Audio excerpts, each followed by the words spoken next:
Hello, everybody. Thanks for joining today's webinar. My name is Andrew Schwartz. I'm a CPA. I work with my brother, Rick Schwartz, in the CPA firm of Schwartz & Schwartz here in Woburn, Massachusetts.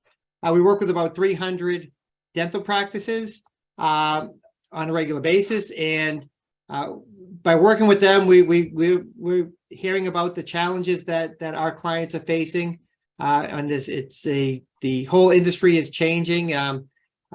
And there's things to do to put your practice in a situation to succeed even during these times of change. So I'm happy to introduce Shelley Renee, who's actually going to introduce herself. And she and I are going to have a conversation today about going out of network. Absolutely. I'm Shelley Renee. I grew up in Maine and currently I live in upstate New York, up around the Albany area. And I work with dentists.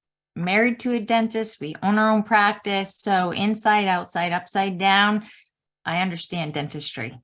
And currently it's actually been a few years now, I've been working a lot of practices from completely insurance driven. And I'm meaning everything, including Medicaid in our area, Mass Health, you name it, loaded with insurances. From that to 100% fee for service. So I have dentists you could talk to that have done that. I have many that are in the process now. Their Freedom Day is going to be December 31st this year. So we always celebrate. And many right now have been 1 year out. So I take new measurements at 1 year out. And I am pleased to say that I have two offices that are a year out that have a loss of less than 1% of the patient base. So, okay, so just repeat. One of the concerns that when I talk to my clients about going on a network, they wonder what percentage of the patients are going to walk away from their practice if they no longer accept their insurances. And what is that statistic that you just said? So the two this year that I just measured, I was just in their office, they were at less than 1%. But this takes a trained team. They're spot on sharp, helping the patients understand. And that is the secret. That is totally the secret. Okay, great. So let's get into it. I guess the first question, Shelley, is what are some signs that somebody can see about their practice to know that they're ready to go out of network? Okay, excellent question. Let me change my slide here. I want them to look at their capacity. What is their active base? How long does it take for, particularly you can tell in hygiene, are you getting your full hygiene base scheduled within 6 months? Can you do that? Or are you like some offices that it's 8 or 9 months to get into hygiene? So I would look at that. I would look at your production. We need to evaluate, are you producing enough? If you had some losses, do you have enough coming in from your other insurance companies? How about the connections with your patients? And I don't take this lightly. Your connection has to be deep and strong and tight with your trust. So the patients would think twice before they would ever go next door to a $79, $99 special. So real important that connection is tight. And if you are going at a network, really look to level up your care, provide more value. You're not going to need to operate like a hamster on a treadmill. You can deliver more that matches what patients are paying to come and see you. And I'm sure you're all ready to get rid of your write-offs. Sure. The write-offs are high. They can run about 30% of a busy practice's production. So I see more of that, and I'll explain later. It depends how their fees are set, obviously, but it's substantial. Is there any other business besides healthcare where you do $1 million worth of business and they pay you $700,000? Yeah, right? Yeah, No, I don't know. Okay, hopefully not. so then your first suggestion is first is to research and plan, right? So, so if you think you have this, then let's get real data. Let's not go off of feeling, because this is serious stuff here. So let's get real data. How do you get that data? Number one, and this goes to your question, Andrew, fee balancing. I'm going to show you, this is all different offices I'm going to give you an example of. So are you balanced in the right percentile? Now I'm going to give you an example. This office is different than this one. This office, their current fee for an exam is 57. Okay, 70th percentile, 66. Now they're way down in the 30th and 40th percentile. So to them, they weren't seeing the write-off like the true write-off amount, which would be more like 40% or more, 40, 50. So in this one office, we had to get the fees where they belonged first. And then we're going to compare, and this is by zip code. It's by multiple fee schedules I look to see for their area. But once we do that, then we would compare by their contracted. So here's a snapshot of one office that had Aetna. Here's their office fee. Here's where Aetna is reimbursing them. So you see the difference. This is important. Even if you choose not to drop, you may want to have your information laid out this clear. So you could go to Aetna and say, look at this.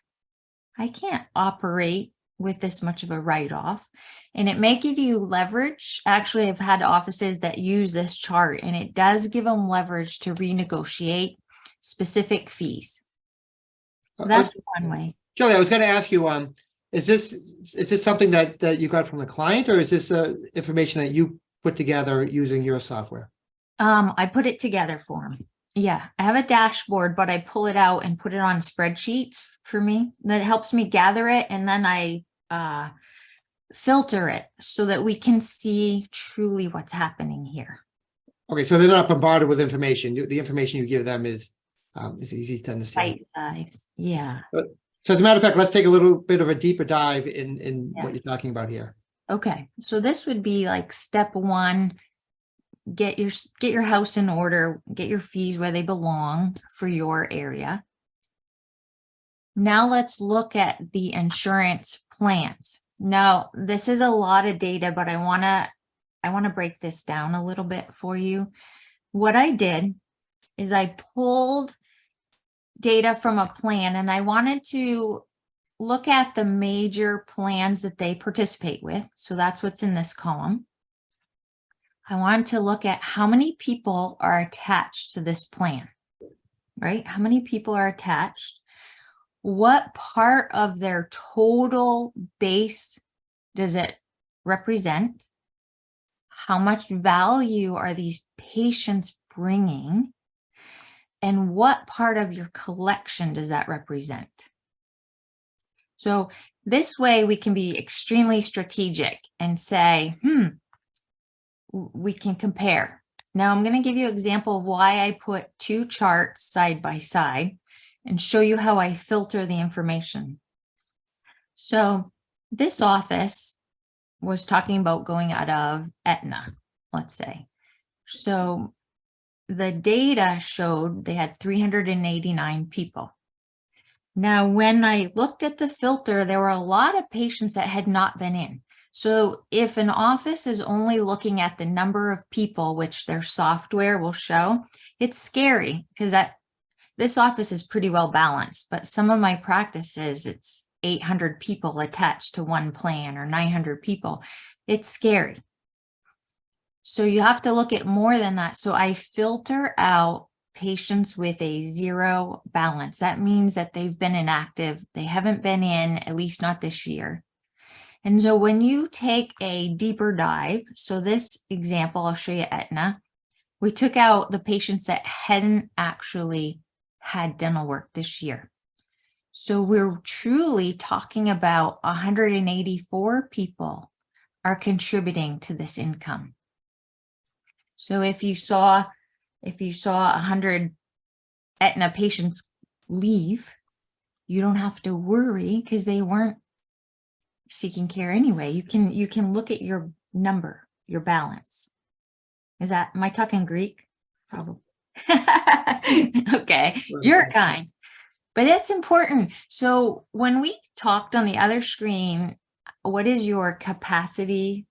Talk to me about your saturation. Look at this. This is what I get excited about. This office actually has 5,262 patients.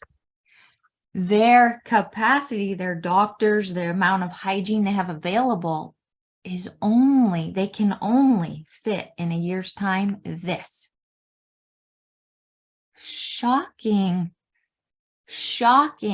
of what. So when we're evaluating this, we're like, saturated? Yes, you can't even take care of the patients you have. It's not possible. It's not possible. You don't have enough employees. You don't have enough operatories. Then when we look, another way we look at this angle, so that tells you something. Okay, you could lose, look at the difference. You could lose a fair amount of patients and still have the same income. Okay, I'm going to give you another way to look at this. What if you start looking at the value of people based on their insurance plan? This office has an in-house plan. Their annual value, so these 414 people, they spend more, they get more dentistry done, and you keep more than a contracted employee. So you could work on 2 Aetna patients with this contract, double the amount of work on an Aetna patient than your one in-house plan. So when we come over here, we start, okay, now we have something to work with. We can strategize.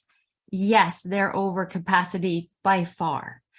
Why not take these patients and convert them to the in-house plan?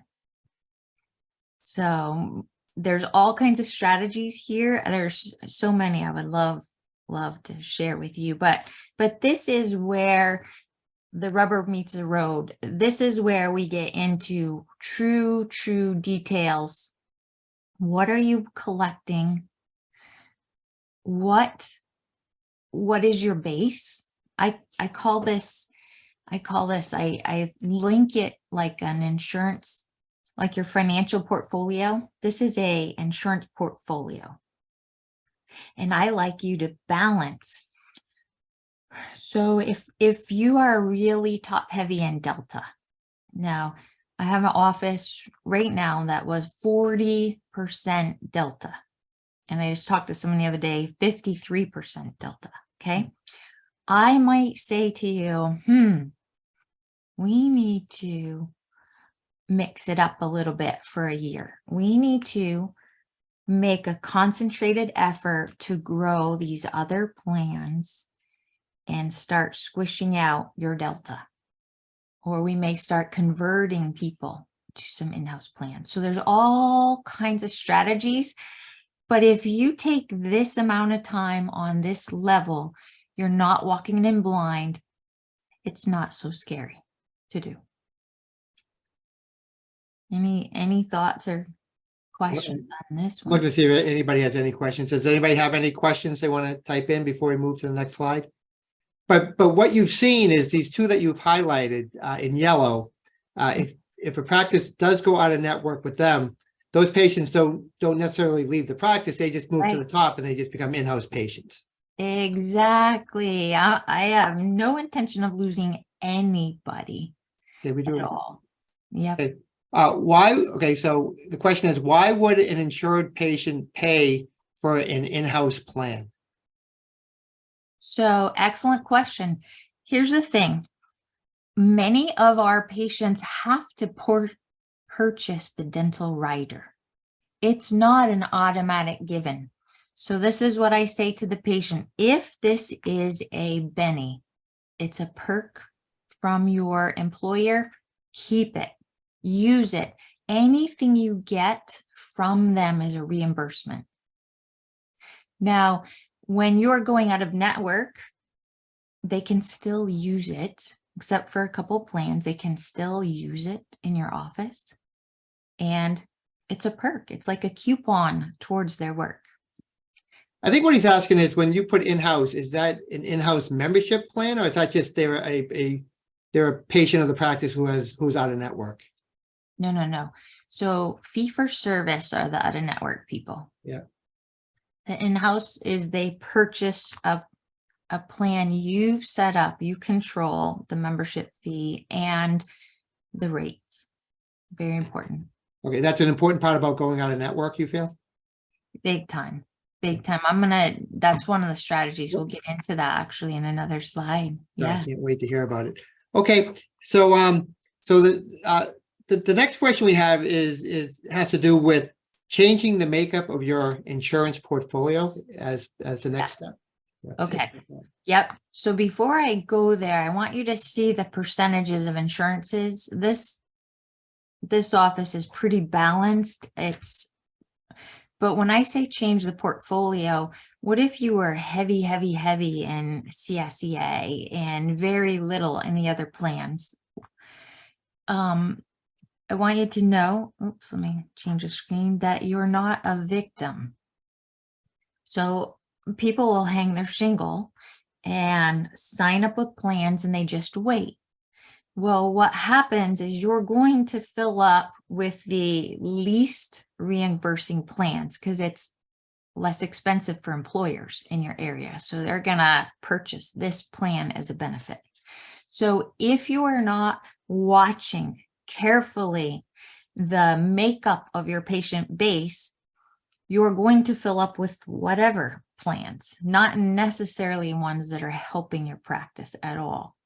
So you might not be in the right position to go out of network this year. What you need to do is start tracking. How many of each plan do you have? I had an office that an area employer, huge employer, shut down, and they were, I think it was a Delta. They had like 60% of their base was Delta. They weren't paying attention to the makeup of their base. That employer closed up. They lost. They moved out, but they didn't have balance. So set up a whiteboard in your office with the team.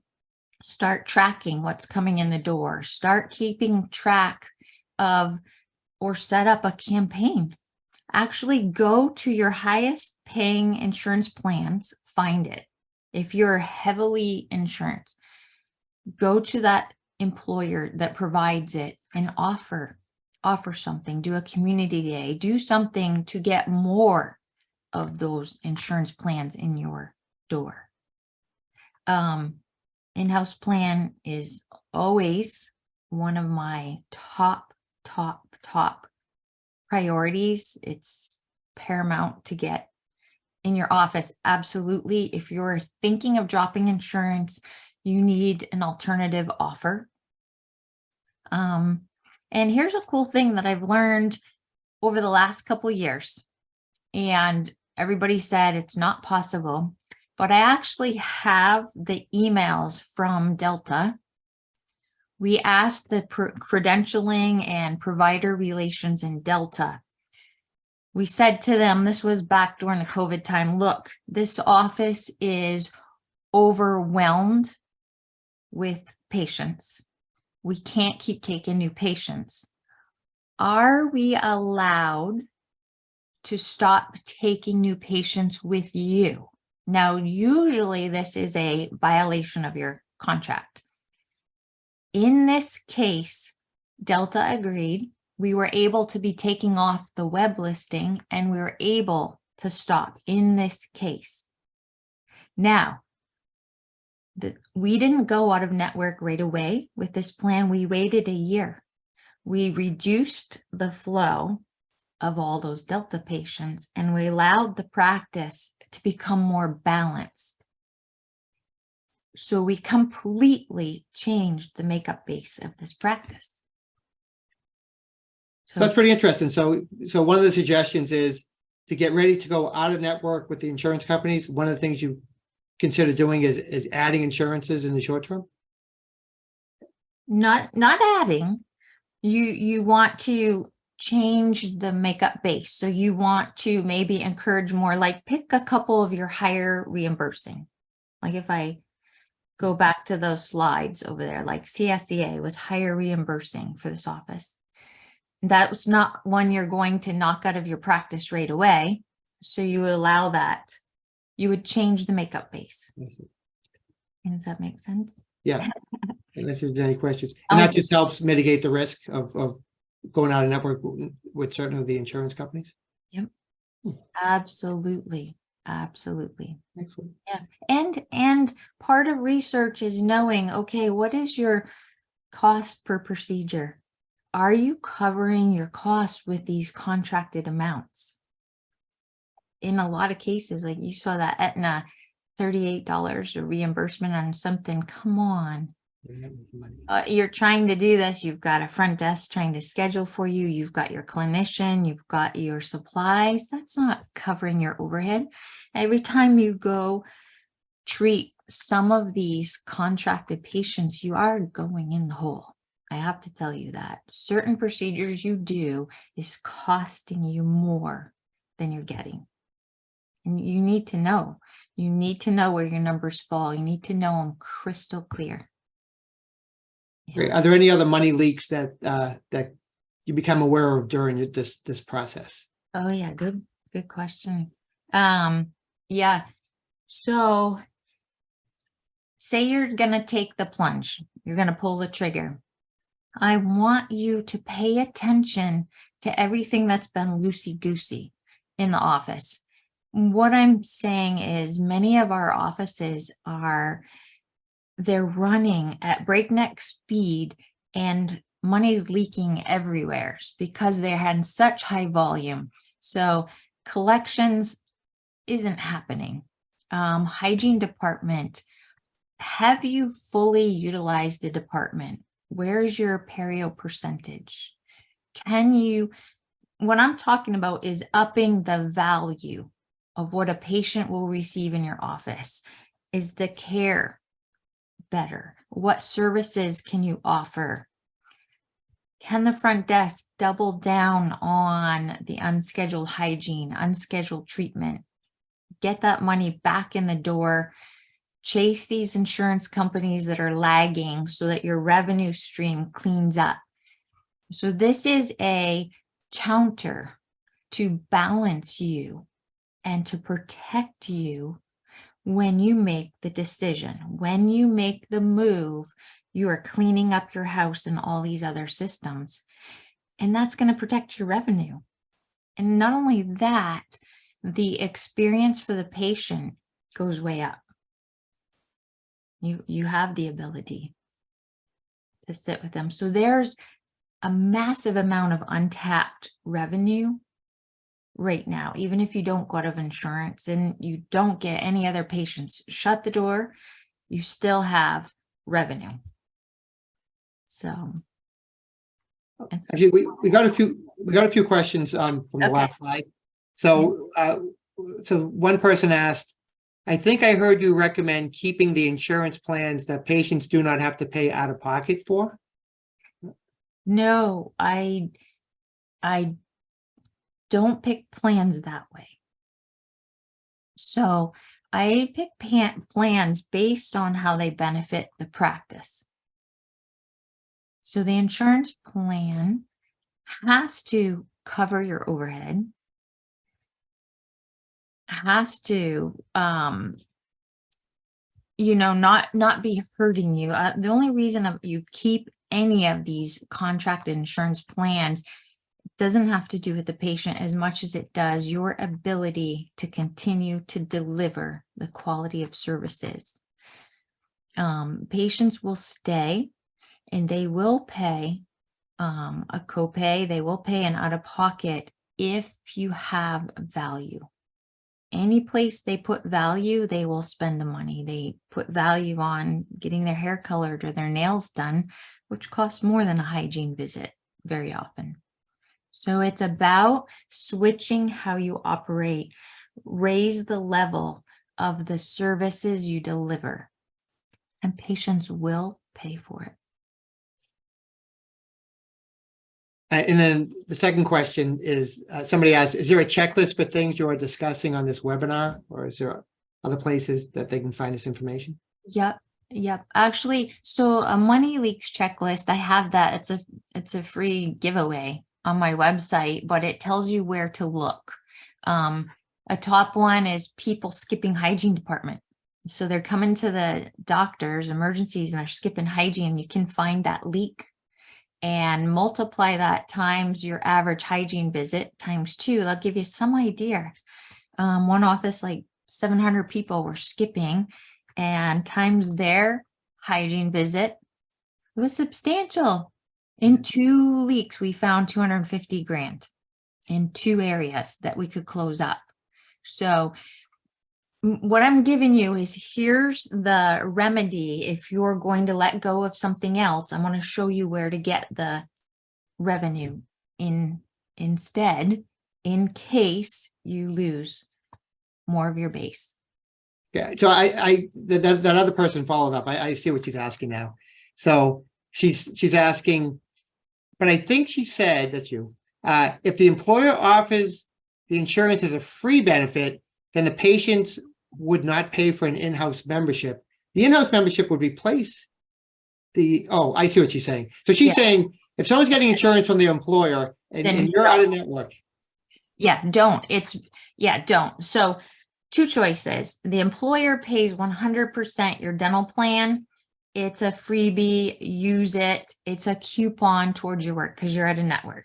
It's a coupon towards it. So they pay something, take it, be happy with it. Patients will have a copay. If the patient has to purchase their insurance, purchase Aetna, MetLife, whatever, then I always suggest they purchase your in-house plan. It's way better. I say you only,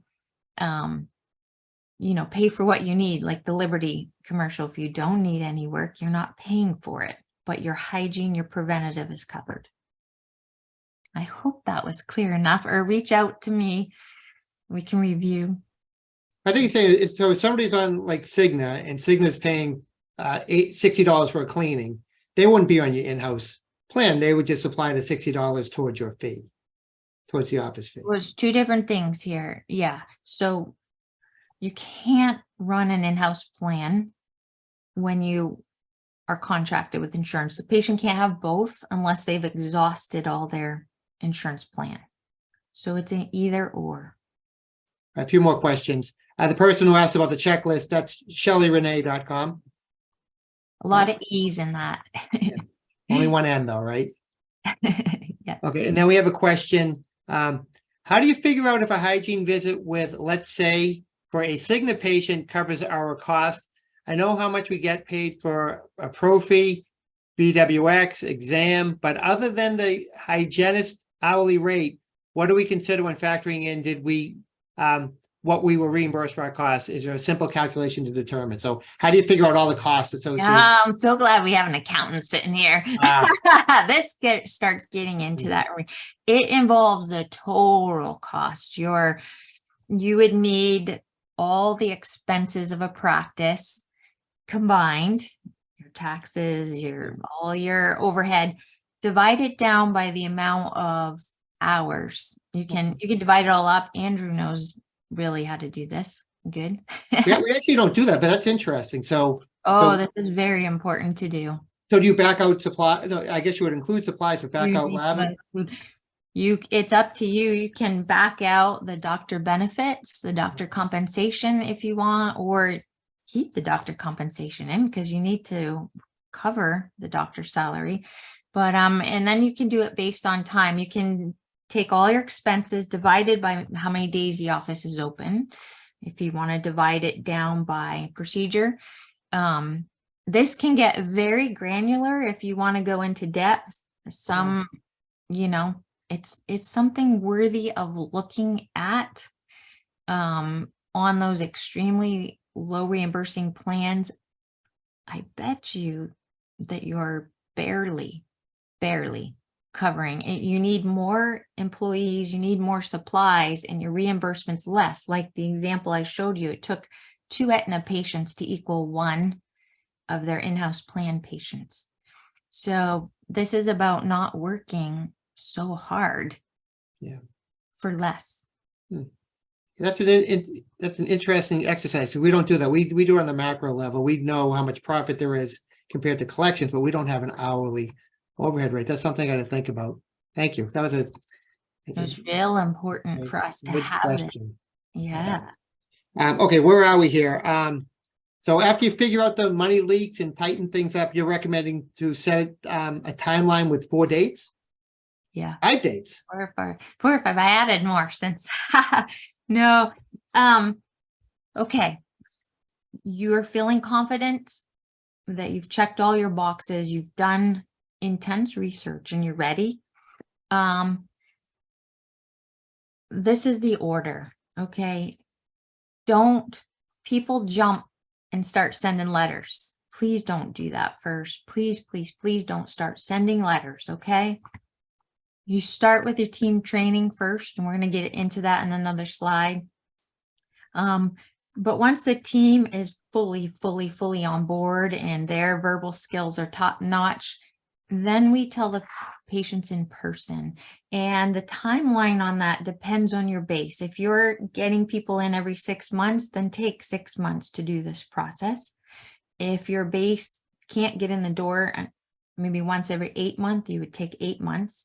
So if your team got trained this month, you're starting in January to tell the patients, and it's 7 months to get in your hygiene department. Then for 7 months, you would stay on this piece of talking, having personal connection. Then we would check. Some of these insurance contracts require a 90-day notice to the insurance company, some 60, some 30. That's all over the place. So you'd have to find when and then pick that date and work it back. This letter to insurance has very little to do with your mission to talk to all the patients. So in this example, if we started in January and we're going to talk to the patients till August, then we would move back, say 3 months back from that to send the letter to the insurance. A month before that, we would talk to the base in a letter. And this is just a reminder because we've already spoken to them. And then you set your timeline for Freedom Day. So you would pick the date, work it backwards. But you'd have that up in your lunchroom. Your team sees it. You're on target. You know what month the letter goes to the insurance. You know what month after patients have been communicated with that you would talk to them. So there's a lot in here, a lot of different ways to do this. But okay, cool. I think someone just asked a question which leads to your next topic. He asked, can you go into detail about how to train the staff, the team? I don't have time for detail here. No, there's no time for details. There's no time for details. We're on a timeline here, but I'm trying to cover big picture. And I'm sorry, I put a lot of stuff on here, but the mindset is the problem. So you can be an office that is totally ready to do this and you have all your ducks in a row. And I'm going to tell you, if you have one team member up front that doesn't believe in this, that thinks this is a bad idea, that personally would never go to an office at a network, that is going to be translated to all your patient base and they are going to screen people away. And I want to repeat that. I have seen it. I have heard it. I have watched it. And the difference in my offices where we spend a lot of time getting the team to understand that this is a good thing, that this is a benefit, and why this is good, they do 100 times better than the offices that you have people that I put up here apologetic. They're having a conversation. Oh, I'm sorry, we don't participate. People think they have to go somewhere else. Team members think this isn't smart, this isn't good, this isn't right, and they're projecting that onto the patient. You will know right now by how they talk about your fees. You're going to know. Are they proud? Are you proud of your fees? They reflect your skill set and the quality of your supplies. Is your team speaking proud, or are they siding with the patient like the office is the bad person with the fees? That's probably the first thing that I have to adjust, that mindset. All this is dead in the water. So offices say, Shelley, just give me some verbal skills, give me some letters, give me the sentences to say. It's not the sentences. It's their belief. Yes, I have reams of ways to say things, but if you take someone with the wrong mindset, they're going to think they're telling lies. They're actually going to think you're asking them to do something unethical. And we're not. We're talking openly to the patient. We're showing patients that they do have a choice. So I noticed that once the team's mind gets turned around in the right direction, they can speak from their heart without scripts, and it makes sense to the patient, and the patient feels it's more authentic. It's a big difference in your results when the team speaks truthfulness and from their heart. Another thing is that they master redirect. We are not in the business of insurance. We're not. We focus, our expertise is dentistry. I don't want all your team members sitting there having complex insurance conversations. We explain how insurance works here. Yes, you can use it. Here's how it works. Talk to me about your last dental visit. See how we redirect? We take control of the conversations and direct. If you don't do this, if you've got a team pulling against you, you're dead in the water, because you're not going to have that support you need to retain the patient base. So I don't want you to take this lightly. I do not. This is where it falls apart in most offices. Somebody gives them a list of scripts. Here, say that. Dead. Yep. So when, as part of helping a practice owner go through this, do you have conversations with the staff, and do you see that light bulb go off from time to time where you have to. I want them to raise their objections with me, not the patient. I want them to practice, because it does not roll off the tongue smoothly. I practice. What's the difference? Take, accept, participate. I want it to be smooth like butter off their tongue. I want them to know how to redirect. I want them to speak well and not screen out. So done poorly, done on the fly, they're going to screen away patients that would stay with you. Yeah, that's why this is on the timeline. Don't just begin and have a little 1 hour rah with the team. This is what we're doing. This is the date. Here we go. All right. You need to flesh out everybody's thinking on this matter. Yeah. Really.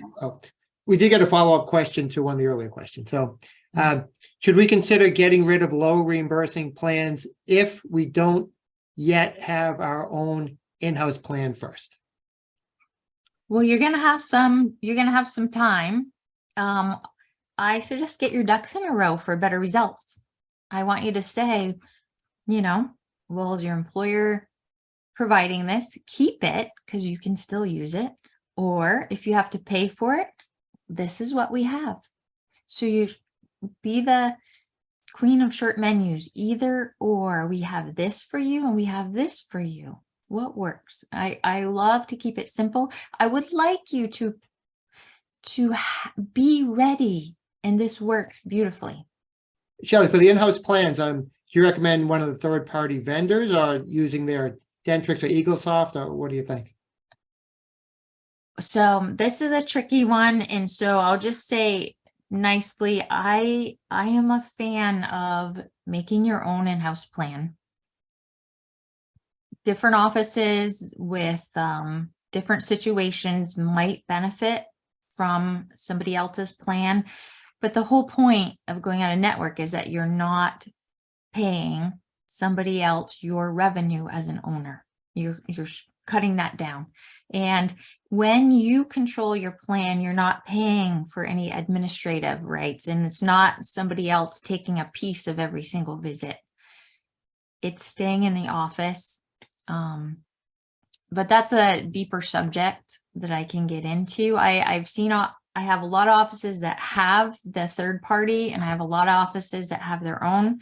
I've had offices that had their own switch to the third party, and they are mixed about liking it. So we see that here. So there's certain things that some clients do and some people do, which for other people it's a deal breaker. So I guess the suggestion would be, if you're not going to do set up an in-house plan, if you have to do it yourself, then definitely go with a third party. yeah. Well, yeah.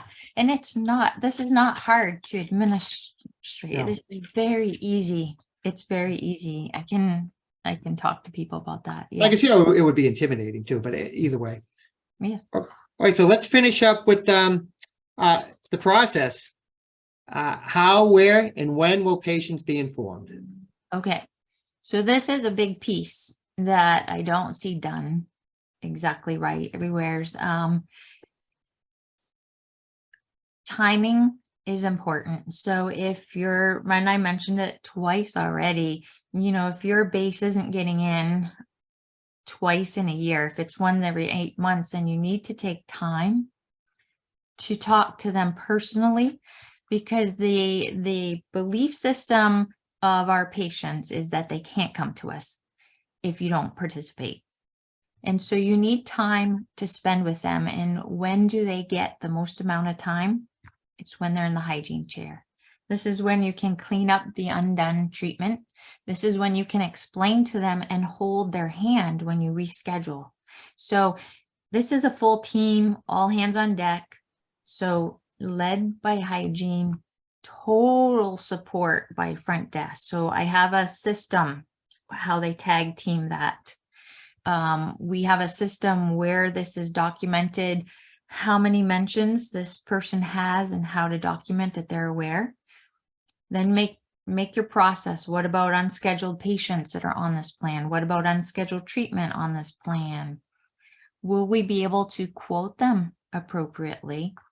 And then once we have full training, the team is fluent and the right mindset. Give it a set amount of months before you hit your freedom day. Yeah. Well, that sounds great. So I think, seeing what's going on in the dental industry, the way a lot of the single owner 1 or 2 location practices, the way they're going to compete with corporate dentistry, who's taken all the insurances and getting newer associates in there, is to start going out of network, getting paid the full fee for the work they're doing, provide a high touch, really great experience situation, and that's how that's the way to do it. Otherwise, you can't. Taking all the PPOs and all the insurance companies are going head to head with corporate dentistry that has all this money for advertising. It's just not going to work. Well, it's a lifestyle choice. Do you want to work like that? Do you want to be this robot, trying to churn it out? Or do you want real relationships, deliver good service, and be paid fairly for it? It is a choice to operate differently. Yeah. Well, thank you. Thank you for your time. Does anybody have any last questions before we wrap this thing up? That's Shelley's website. There's a way to contact you, obviously, through the website, I would think, right? Yeah, there's a contact form. There's yeah, if anyone wants help, analyzing the data, just to get an analysis of what's going on with your plans, if you can even find them, because there's so many affiliates and stuff. So yeah, reach out. Definitely. Okay, great. Well, yeah, thank you for your time, and everybody, thanks for taking time out of your busy schedule to attend today's webinar. I hope you found it informative, and I think you know how to reach me, Andrew at schwartzaccountants.com, and there's Shelley Renee's website, and we hope to hear from you soon. Any questions you have, feel free to ask. Yeah. Thank you. Thank you, Andrew. Thanks.